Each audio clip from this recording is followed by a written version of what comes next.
Hi అండి, అందరికీ నమస్కారం. వెల్కమ్ బ్యాక్ టు రెడీ స్పెచ్ క్రియేటివిటీ. మన కిచెన్లో ఈరోజు రెసిపీ వచ్చేసి మిల్క్ పుడింగ్. చాలా సింపుల్గా, హెల్దీగా అండ్ టేస్టీగా చేసుకోవచ్చు. పంచదార వేయకుండా బెల్లంతో చేస్తున్నాం కాబట్టి టేస్ట్ కూడా చాలా బాగుంటుంది. ఈ మిల్క్ పుడింగ్ని ఇలా చేసి ఫ్రిడ్జ్లో పెట్టుకొని తింటే కూల్గా చాలా బాగుంటుంది. ఈ మిల్క్ పుడింగ్ని ఎలా తయారు చేయాలో చూద్దాం. ముందుగా ఒక బౌల్లోకి 4 టేబుల్ స్పూన్ కార్న్ఫ్లోర్ తీసుకోవాలి. హాఫ్ కప్పు పచ్చిపాలు వేసుకోవాలి. తర్వాత ఉండలేమీ లేకోకుండా అంత బాగా కలుపుకోవాలి. ఉండలేమీ లేకోకుండా ఇలా అంత బాగా కలుపుకున్నాక ఈ బౌల్ని పక్కన పెట్టుకోవాలి. తర్వాత ఒక ప్యాన్ తీసుకొని 1/2 లీటర్ పాలు వేసుకోవాలి. పాలలోకి వాటర్ వేయకోకుండా చిక్కటి పాలు తీసుకోవాలి. నీళ్ళు వేయకోకుండా చేస్తే పుడింగ్ టేస్ట్ అనేది చాలా బాగుంటుంది. తర్వాత ఈ పాలని మరిగించుకోవాలి. ఇలా మరుగుతున్నప్పుడు ఒకసారి అంతా బాగా కలుపుకోవాలి.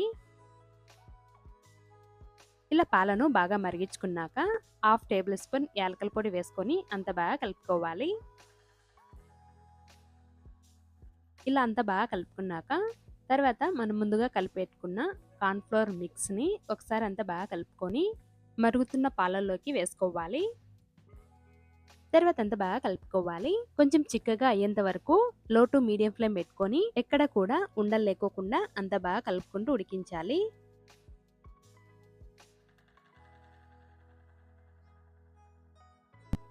ఇలా కొంచెం చిక్కగా అయ్యాక 1 కప్పు బెల్లం పౌడర్ తీసుకోవాలి. బెల్లం పౌడర్ లేకపోతే 1 కప్పు బెల్లం తురుమైనా వేసుకోవచ్చు.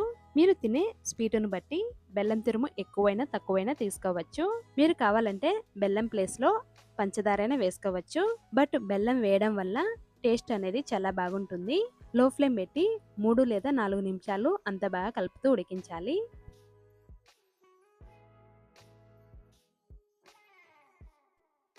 ఇలా కొంచెం దగ్గరకు అయ్యేంత వరకు అంత బాగా ఉడికించాలి. తర్వాత సన్నగా కట్ చేసుకున్న కొన్ని డ్రై ఫ్రూట్స్ని వేసుకోవాలి. 2 టేబుల్ స్పూన్ చొప్పున బాదం, జీడిపప్పు, పిస్తాను తీసుకున్నాను. ఈ డ్రై ఫ్రూట్స్ని మీకు ఇష్టం ఉంటే వేసుకోవచ్చు, లేదంటే వేసుకోకపోయినా పర్లేదు. బట్ ఈ మిల్క్ పుడింగ్లో తినేటప్పుడు డ్రై ఫ్రూట్స్ అక్కడక్కడ తగులుతూ ఉంటే టేస్ట్ అనేది చాలా బాగుంటుంది. తర్వాత 1/2 టీ స్పూన్ మిరియాల పొడి వేసుకోవాలి. మిరియాల పొడి వేయడం వల్ల టేస్ట్ చాలా బాగుంటుంది. తర్వాత అంతా బాగా కలుపుకోవాలి. లో ఫ్లేమ్ పెట్టి 1 లేదా 2 నిమిషాలు ఉడికించాలి. ఉండలేమీ లేకోకుండా ఇలా సాఫ్ట్గా ఉండాలి.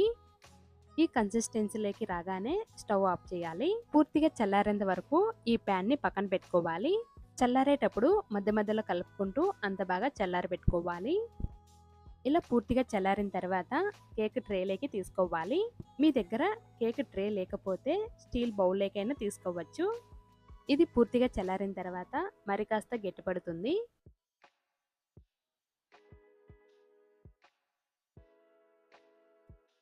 ఇలా కేక్ ట్రేలోకి తీసుకున్నాక అంత బాగా స్ప్రెడ్ చేసుకోవాలి.